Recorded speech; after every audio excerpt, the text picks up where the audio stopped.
Yep. Hey guys, we're here at Hard Rock Hill and we're here with Walkway at the moment. Hello, welcome guys. Hello. It's a little bit of an early start this morning, so thanks for being with us. It's alright. So we just want to hear a little bit, tell us a bit about what you've been up to lately. Well, this year is our 10th year. Crazy that 10 years already. But yeah, we've just, since we first started, just touring like crazy across the UK. We've got 2 albums out, third album is out later this year. And the last couple of years we've been playing with Status Quo. And previous to that we've played with The Darkness, Blackstone Cherry. So it's some big names there, and it's all going the right way. So yeah, really good. Cool. It's interesting, you're talking about your 10-year anniversary here, and it's kind of known, and looking you up, you're one of the best up and coming UK rock bands, which it feels like a little bit of a contrast there. How is that for you guys?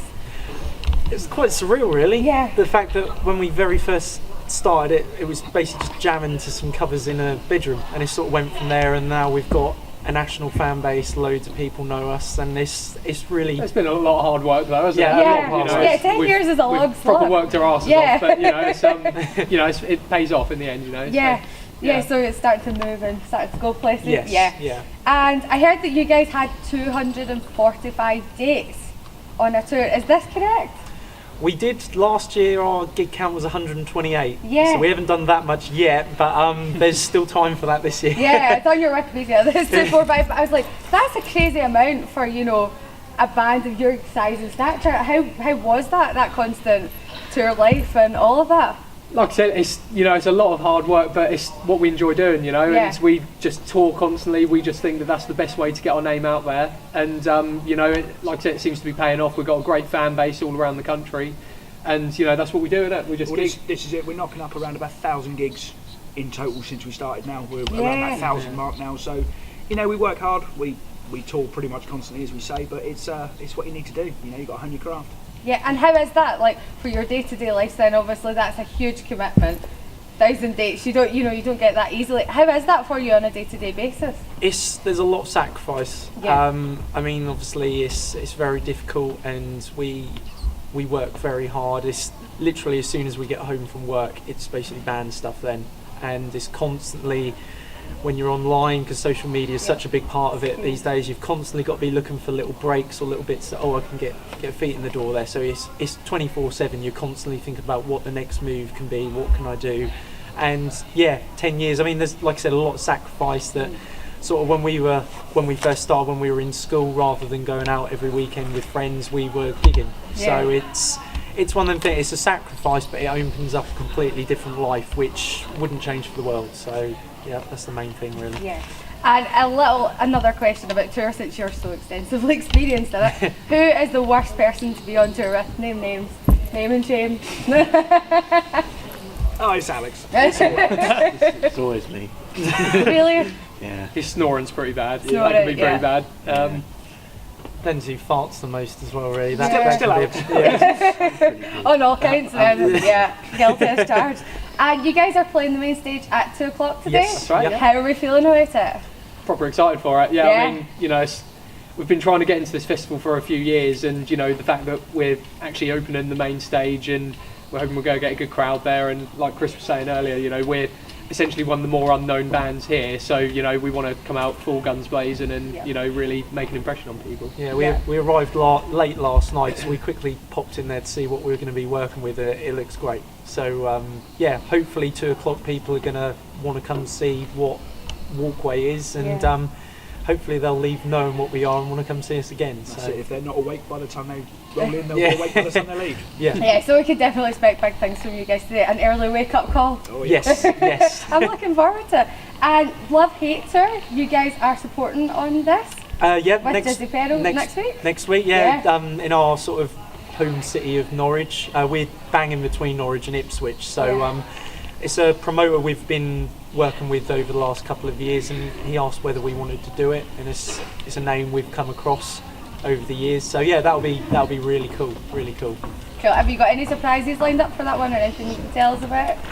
It'll be interesting because the stage is with the kit behind Andy's kit is quite small up there, so we're going to have to try and work out how we can move about as much as we do. We've played up there before, and this yeah, it's an interesting stage. So but I suppose because we know what it's like, we're more aware. Whereas if the other support band and him hasn't played there, it won't be too bad for him, but the other support band might be a bit, I don't know. How do you move? Yeah, and keeping the energy up of your performance, but within that limited space can be exactly. A challenge. That's the thing, because there's nothing worse than going to watch a band and the band looks bored. So we always like to, although we're playing the music, we like to perform the music as well. So I mean, not that we're doing the Alice Cooper type show with all the, we do. Well, I suppose for us, Van Halen's a very good.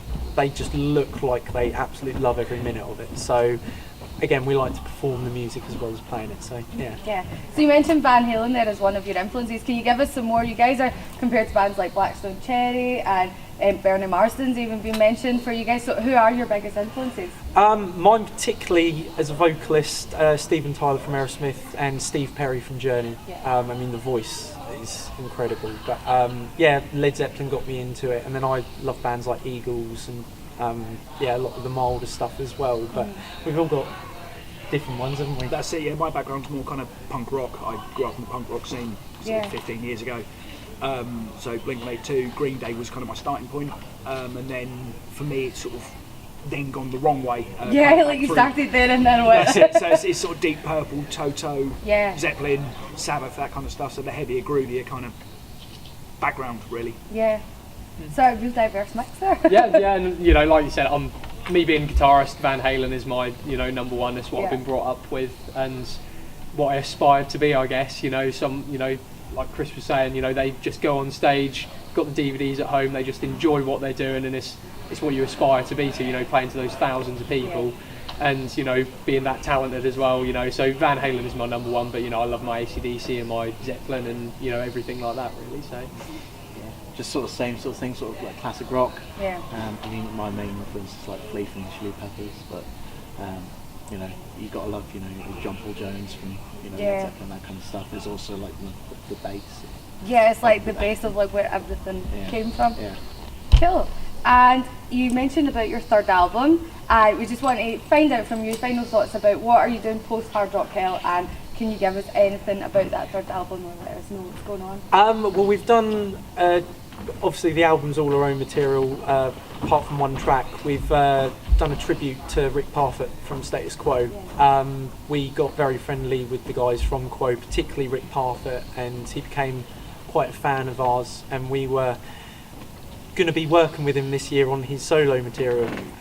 So obviously it was two blows for us when we heard of his passing. One, obviously he was such a nice guy and very supportive of what we did, and the fact that opportunity now won't come ahead. But we wanted to do a tribute to him. We thought what better way than one of his tracks in the Quo catalogue, so we've done that, and a couple of weeks ago we managed to get John Coughlin, the original Quo drummer, to drum on it for us as well. So we've got that nice stamp of authenticity to it. But we've found that the Quo fans are very eager to hear it, and it's very nice because Quo fans are Quo is life. Yeah. So the fact they've taken us on has been such a compliment for us. So that's going to be a big part of the album as well, I think. So yeah, we can't wait to release it for people to hear it. That sounds great, guys, and I can't wait to hear that Quo tribute. I think that's going to be really, really special. Yeah. And I'm sure the Quo fans will absolutely adore it. Thanks for spending some time with us today, and hope you have a great one. Thank you very much. Good luck, all the best. Thank you very Have a much. shout, Hard Rock Hell.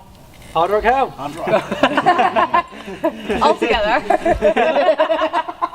James hasn't been very good at this morning. He's still asleep, I think. It is an early call.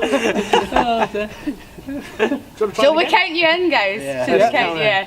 Right, after 3. 1, 2, 3. Hard Rock Hell!